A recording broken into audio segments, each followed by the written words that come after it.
Assalamualaikum warahmatullahi wabarakatuh. Shalom, Om Swastiastu, Namo Buddhaya, Salam Kebajikan. Pada kesempatan kali ini, kami dari kelompok 9 akan membahas tentang bahan galian, yaitu di sini kami memilih topik mengenai biji besi atau Fe untuk mata kuliah pengolahan bahan galian kali ini. Kami dari kelompok 9, di sini ada saya, Mariana Monalisa Marisan dengan NIM akhir 74, ada rekan saya, Ivon Alexandria dengan NIM akhir 72, ada Willy Chandra Sihaloho dengan NIM akhir 71 dan Rivaldi Alfiansyah dengan NIM akhir 70. Baik, di sini saya akan membahas mengenai pengeboran dan peledakan. Pengeboran dan peledakan. Proses ini dilakukan di tambang terbuka untuk mengambil biji besi dari lapisan bumi. Pengeboran dilakukan untuk membuat lubang bor yang diisi dengan bahan peledak. Peledakan kemudian dilakukan untuk memecahkan batuan biji menjadi fragmen yang lebih kecil sehingga dapat diangkut ke pabrik pengolahan. Berikutnya adalah pengangkutan. Setelah peledakan, fragmen biji besi akan diangkut dari tambang menuju fasilitas pengolahan. Pengangkutan biasanya dilakukan dengan truk tambang yang besar atau dengan conveyor belt dengan memindahkan biji besi ke pabrik untuk proses selanjutnya. Untuk slide berikutnya, silakan Saudari Yvonne. Baik, selanjutnya ada peremukan dan penggilingan. Peremukan atau crushing, di pabrik pengolahan, biji besi yang besar dihancurkan menjadi ukuran yang lebih kecil.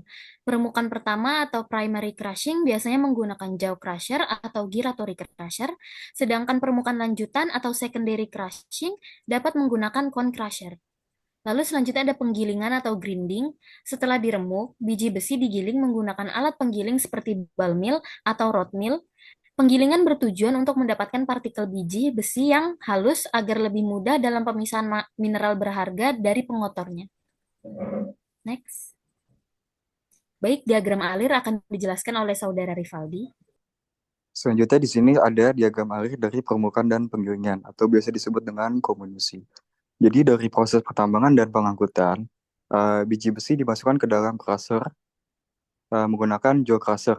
Tujuannya adalah untuk mendapatkan ukuran yang diinginkan. Selanjutnya dimasukkan lagi ke property milling equipment, lalu dimasukkan lagi ke grinding mill.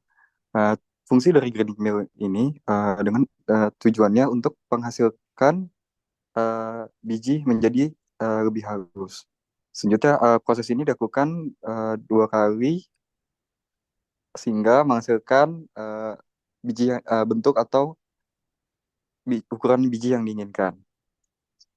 Selanjutnya,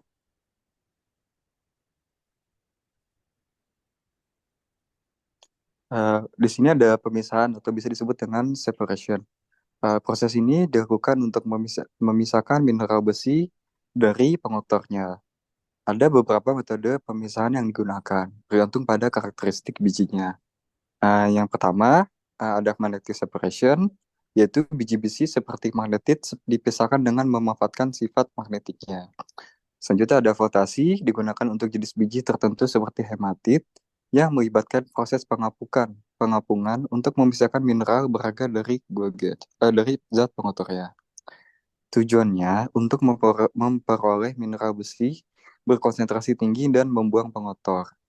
Adapun di sini ilustrasi magnetic separation. Jadi nanti biji-biji tersebut dijalankan menggunakan bed conveyor. Lalu biji yang mengandung kandungan besi akan menempel di magnet sehingga terpisah dari pengotor atau zat non magnetiknya. Slide selanjutnya. Adapun di sini ilustrasi dari flotasi. Jadi prinsip kerja dari flotasi ini nantinya konsentrat dari kandungan biji besi akan menempel di buih-buih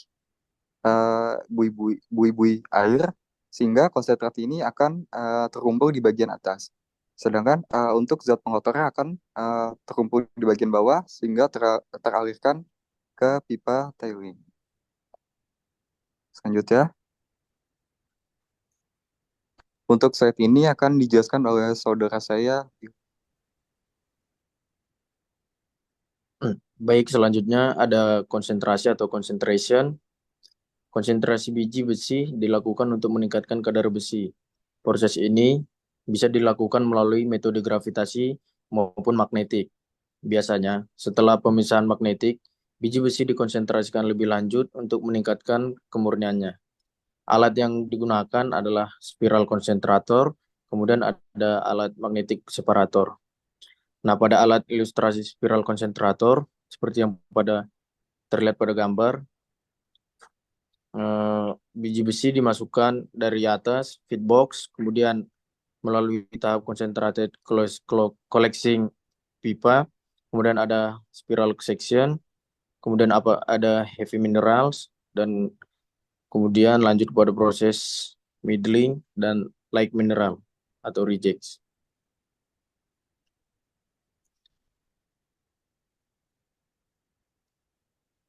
Kemudian pengerikan dan pengeringan. Setelah proses pemisahan, biji besi seringkali berbentuk sluri atau campuran biji dengan air. Sluri tersebut kemudian dikeringkan untuk mengurangi kandungan airnya. Pengeringan dilakukan untuk mempersiapkan biji besi sebelum proses pelletisasi. Alat yang digunakan seperti thickener dan dryer. Untuk ilustrasi alat thickener dapat dilihat pada gambar, yang mana berputar berlawanan pada arah jarum jam, kemudian pada ilustrasi alat dryer dapat dilihat di gambar sebelah kanan. Next.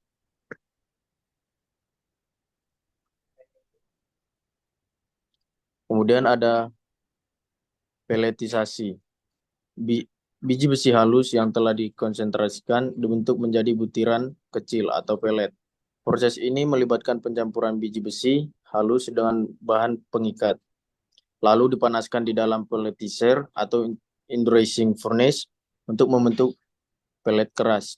Alat yang digunakan adalah seperti pelletizer, kemudian ada indurating furnace. Untuk alat ilustrasi indurating furnace, seperti pada gambar, baik pada slide selanjutnya akan dijelaskan oleh Saudari Ton. Baik, selanjutnya ada pencetakan atau casting. Setelah besi cair dihasilkan, besi tersebut dituangkan ke dalam cetakan atau ingot molds untuk membentuk berbagai produk seperti ingot, billet, atau slab, yang kemudian diproses lebih lanjut dalam industri logam.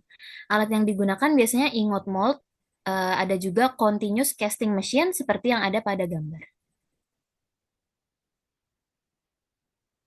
Baik, sekian presentasi dari kelompok kami. Kurang lebihnya mohon dimaafkan. Wassalamualaikum warahmatullahi wabarakatuh.